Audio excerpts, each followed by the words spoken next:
तहरीक इंसाफ के लॉन्ग मार्च में शरीक खातून रिपोर्टर इमरान खान के कंटेनर तले आकर जाँ बहक। सदफ नईम निजी टीवी से मुंसलिक थी।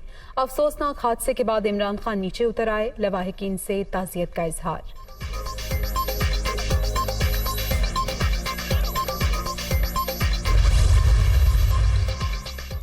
पीटीआई लॉन्ग मार्च के दौरान खातून रिपोर्टर की मौत। वज़ीर आज़म का इजहार अफसोस। सदफ नईम के शौहर से टेलीफोनिक राबता।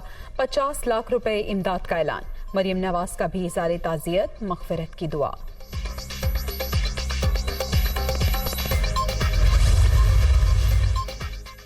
और NA-45 कुरुम में ज़िमनी इलेक्शन गिनती का अमल जारी। इमरान खान की जीत यकीनी। JUIF के मलिक जमील अहमद पीछे।